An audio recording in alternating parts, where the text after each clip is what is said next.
Hello my soul family, मैं एकता आप सभी का स्वागत करती हूँ अपने इस चैनल टारो एकता 1111 पे। चलिए फिर से एक नई रीडिंग लेके आई हूँ कलेक्टिव लेवल पर। आइए देखते हैं करंट एनर्जीज़ क्या हैं आपके पर्सन की। ये टाइमलेस रीडिंग है गाइस, जब भी आपके सामने आएगी उस वक्त की आपके पर्सन की करंट एनर्जीज़ क्या हैं ये आपको पता चलेगा। कलेक्टिव और जनरल है गाइस, तो प्लीज़ वैसे ही लेना। अननेसेसरी पूरी बातें अपने साथ रेजोनेट मत करना, और अगर रीडिंग रेजोनेट होती है तो क्लेम करना मत भूलिएगा। चैनल पर नए आए हैं तो प्लीज़ चैनल को सब्सक्राइब करके बेल नोटिफिकेशन ऑन कर दीजिएगा, ताकि हमारे वीडियोस आप तक पहुँचे और कोई ना कोई गाइडेंस मैसेज आप तक ज़रूर पहुँच पाए, आपको मिले।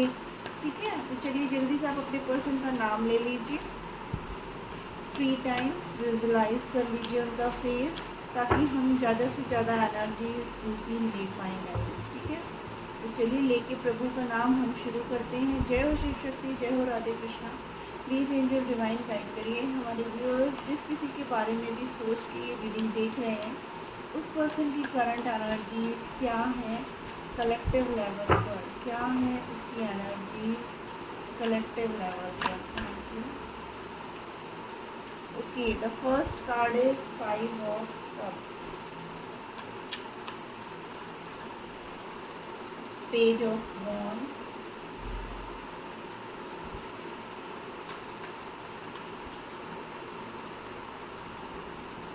Knight of Wands, 6 of Pentacles,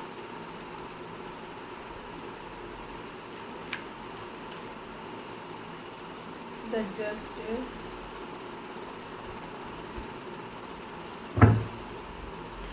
balancing का कार्ड दो बार है, the Hierophant, okay,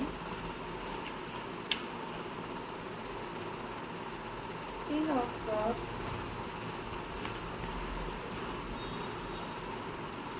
9 of Pentacles, Wands, Cups, Pentacles, बस सोर्स की कमी है,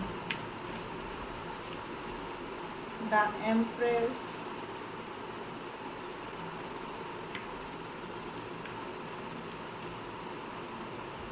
एंड 8 ऑफ कप्स। ओके, यहाँ पर कैंसर, स्कॉर्पियो, पाइसेस की एनर्जी ज़्यादा है गाइस, ठीक है ना। बाकी यहाँ पर वॉन्ड्स और पेंटिकल्स भी है, तो यहाँ पर लियो, सेजिटेरियस, एरीज, टॉरस, वर्गो, कैप्रिकॉन, ठीक है ना। ओ माय गॉड, ओवरऑल में आई एनर्जी 4 ऑफ वॉन्ड्स की गाइस। वो आपसे शादी करना चाहते हैं, आपके साथ फैमिली क्रिएट करना चाहते हैं। बहुत प्यारा मैसेज आया है गाइस, आपके पर्सन की ओवरऑल एनर्जी तो बहुत ही प्यारी आई है।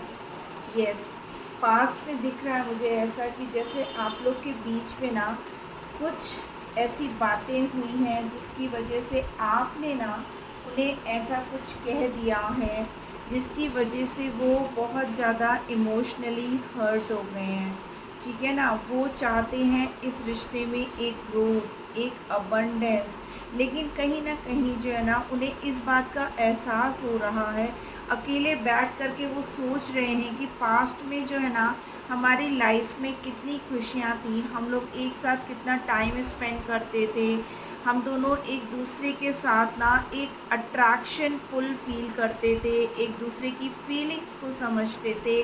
लेकिन मेरी ही गलतियों की वजह से ये रिश्ता जो है ना ख़राब हो गया, मैंने ही अपने पर्सन के साथ ना ऐसा कर दिया, जिसकी वजह से जो है ना मीन्स आपसे दूरियां क्रिएट हुई। क्योंकि मुझे यहाँ पे बहुत क्लियरली ऐसा दिख रहा है कि जैसे आप ना बार बार उनसे मैरिज कमिटमेंट को लेकर के बात करते थे, और वो बार बार इन चीज़ों को इग्नोर करके आपसे दूरियां क्रिएट कर लेते थे, आपसे वॉक अवे कर लेते थे, आपसे क्लैरिटी नहीं देते थे, या कहीं ना कहीं ऐसा लग रहा है जैसे आप दोनों के बीच में ना इन सब बातों को लेकर के ना लड़ाई झगड़े स्टार्ट हो गए थे। क्योंकि आप उनसे बोलते थे कि खाली हम लोग क्या इस रिश्ते में ऐसे ही रहेंगे, क्या तुम इस हमारे रिश्ते के फ्यूचर के बारे में नहीं सोचोगे, क्या तुम मुझे कभी मैरिज कमिटमेंट नहीं दोगे क्या? या इस रिश्ते में मुझे पूरी तरीके से यही दिख रहा है कि आपके पर्सन ने इस रिश्ते में उतने एफर्ट्स नहीं दिए जितने कि आपने दिए। ये वन साइडेड लव होता रहा, चाहे वो फाइनेंस का मैटर रहा हो या फिर किसी भी नीड की। आपने उनकी बहुत हेल्प की है। आपने ना उनकी लाइफ में, हो सकता है कि आपने पैसों को उनकी जब जब ज़रूरत थी, जब जब उनकी नीड थी, वहाँ वहाँ आपने उनकी हेल्प की, क्योंकि आप मुझे ऐसे लग रहे हो जैसे बहुत ही अबंडेंट हो।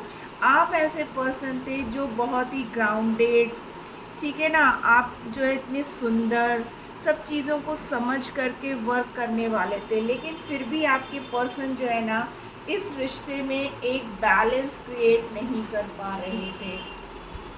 इस रिश्ते में वो इक्वल गिव एंड टेक नहीं कर पा रहे थे जो होना चाहिए था।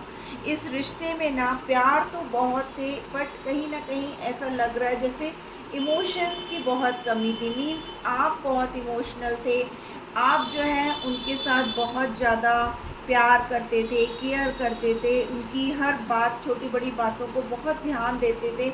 लेकिन उन्होंने ना कभी भी आपकी फीलिंग्स की कदर ही नहीं की। कभी उन्होंने इस बात को समझने की कोशिश नहीं की कि आप क्या चाहते हो। उन्होंने हमेशा ये सोचा कि मैं, मीन्स उन्होंने अपने आप को प्रायोरिटी बेसिस पे रखा कि मुझे क्या करना है, मेरे लिए क्या होना है, मेरी ग्रोथ कैसी है। उन्होंने सिर्फ़ और सिर्फ इन सब चीज़ों पे ध्यान दिया। और अब वो आपको अपने इमोशंस शो करना चाहते हैं बहुत समझदारी से। अब वो इस रिश्ते पे वर्कआउट करना चाहते हैं। वो आपको अब मैरिज कमिटमेंट बात को देने के बारे में भी सोच रहे हैं, क्योंकि उनको अब एहसास हो चुका है कि आपके अलावा उनकी लाइफ में कोई भी ऐसा पर्सन नहीं है जो आपको इतने अच्छे से समझ सकता है या इतनी आपकी केयर कर सकता है। ये उनकी गलती है जो वो आपको छोड़ कर के आगे बढ़ गए, जो उन्होंने आपके इमोशंस की कदर नहीं की। और आज क्या हो गया है कि वो खुद ही डिसअपॉइंट है, खुद ही दुखी हैं, खुद ही परेशान हो रहे हैं कि मैंने ऐसा किया तो आखिर किया क्यों। आपको अब वो अपना मैरिज मटेरियल देखते हैं।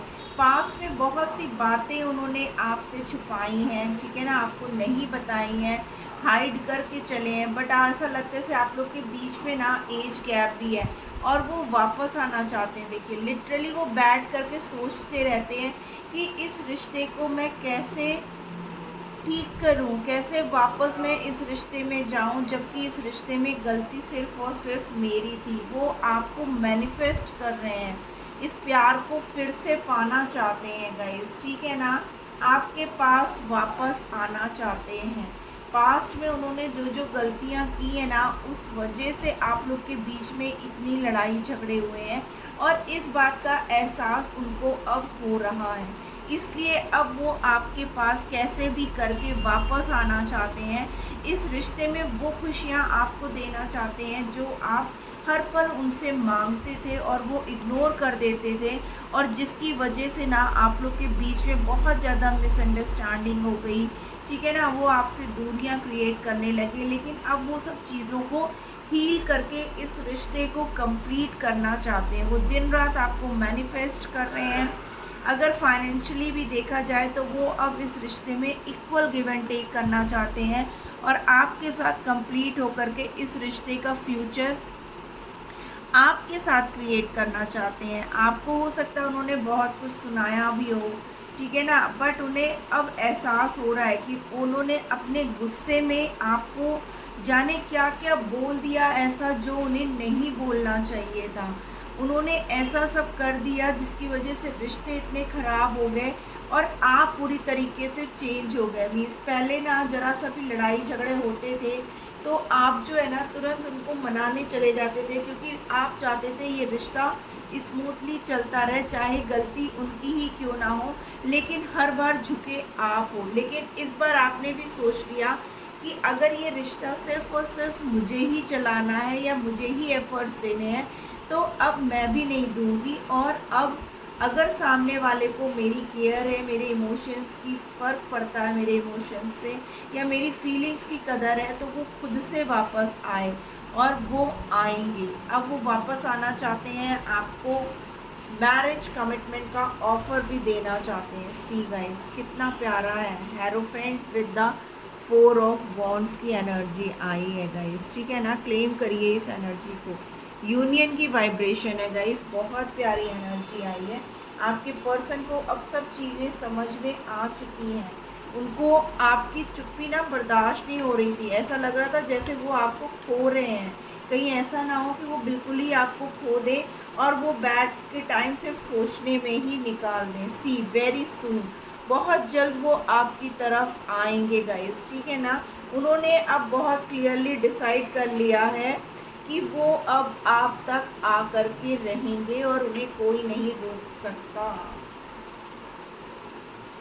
मेक द एफर्ट, देखिए वो एफर्ट लगाएंगे। और यहाँ से भी देखिए हमारे पास इंगेजमेंट का कार्ड आ रहा है गाइस, डबल कंफर्मेशन। हमारे व्यूअर्स क्लेम करिए इस एनर्जी को। बहुत जल्द जो है ना आपके पर्सन आप तक आ रहे हैं। केमिस्ट्री, क्योंकि आप दोनों की बॉन्डिंग इतनी अच्छी है ना, पास्ट में आप लोग बिना कहते हुए भी सब चीज़ों को समझ जाते थे, लेकिन अभी हालात उन्होंने जो ख़राब किए, जिसकी वजह से जो है ना आप लोगों के बीच में प्रॉब्लम्स शुरू हुई थी। This could be the one, divine कह रहे हैं यही वो पर्सन है जो आपके ट्रू सोल मेट है गाइस। तो आपके पर्सन को रिग्रेट है अपनी गलतियों का, वो सब कुछ ठीक कर देना चाहते हैं।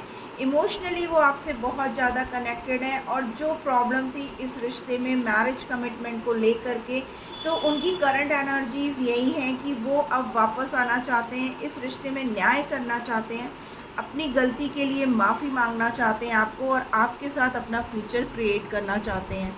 तो guys this was the reading. Hope आपको कोई ना कोई मैसेज गाइडेंस ज़रूर मिली होगी। मिली है तो क्लेम करना मत भूलिएगा। मिलती हूँ मैं अपनी नेक्स्ट रीडिंग में, तब तक के लिए tata bye bye, love you all.